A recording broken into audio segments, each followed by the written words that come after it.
So I went to Walmart and I bought a kayak. I had saved a lot of money on tour with the Chippendales over the years. Housing, food, travel expenses, it was all covered. We were also given per diem every single day. It was basically an allowance.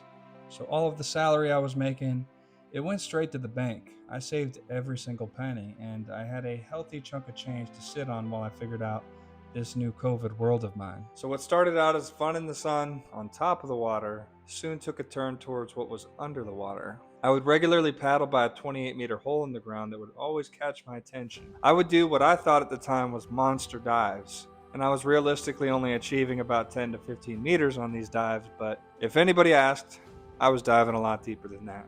This innocent chapter details the what of things, the beauty, the structure under the water, the clarity, the wildlife, all things I and many people would agree to fall in love with and would be what keeps most of us coming back for more. But then I started to explore a different avenue. An avenue that pushes your own personal limits, and that to me starts to encompass what freediving partly begins to unfold in oneself. I soon had an opportunity to max out my depth in a straight line, and I achieved 110 feet on this day. And it took everything I had to get there.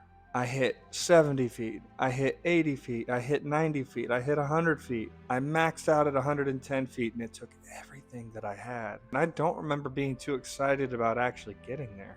But the next time I had an opportunity to dive in a straight line, I hit 124 feet. And all of a sudden, a new world opened up to me. One that, yes, had to do with numbers, but more importantly, one that demolished my preconceived notion of what I thought I was capable of. This is when I realized not all victories are created equal. Some tickle more than others. It was the first time I exceeded what I thought was possible on a given day, and it tickled me from the inside out, and it stuck with me for days on end, and it just reinvigorated the fire that was already there. It was literally like a veil had been lifted from my face and a new world was revealed, and all of a sudden I started to believe I could do the impossible.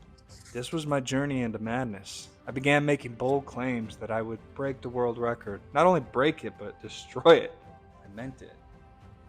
And I didn't expect anybody to believe me, but I believed it. In this world, a little bit of faith and a big dream, it can go a long way. In freediving, we're presented with these opportunities to turn the impossible into seemingly achievable, and we're creating a new reality because of it. It's one of the most beautiful aspects this sport has to offer. Sometimes 2 plus 2 actually equals 5 under the water, and we don't know why. But we get to experience it, we can tell people about it. As I began to enjoy this more and more, I was faced with a sobering reality. To my knowledge, there wasn't any clear-cut ways to make a living doing this. But then again, dancing didn't have a 401k plan either. Best I could see, everyone had a supporting job in freediving, or was an instructor and always teaching to make ends meet, or they were the best in the world. So maybe I'll just be the best in the world. For some reason, it was a really simple equation that made a lot of sense to me. If I get to the top of this mountain and nobody cares, at least I'll have a story to tell. At least I'll have achieved something incredible in the wake of this devastating pandemic. That's still something I could be proud of and walk away from. Dancing was never supposed to take care of me, but I stepped out in faith and it did. The most incredible things in my life were the result of me believing something others could not see in that moment. So I found a process that worked.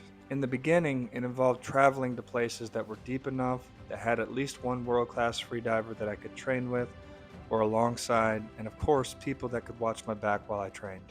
Eventually, as the number of people that were better than me became less and less, my requirement became differently tuned. I just needed places that were deep enough with proper safety, and come to find out, this is how all the other elite freedivers were training.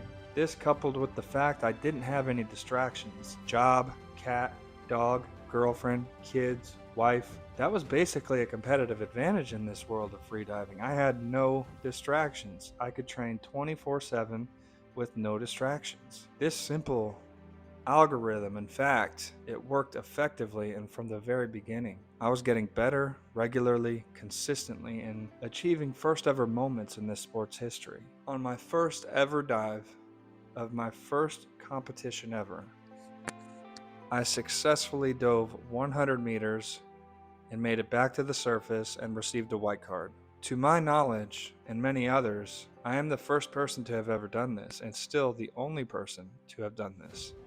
Within 2 years of starting this madness, I achieved fourth place in 2 disciplines at the World Championships. These were merely validation moments to prove to the world that what I was doing was working, but it all pales in comparison to what I'm about to do next.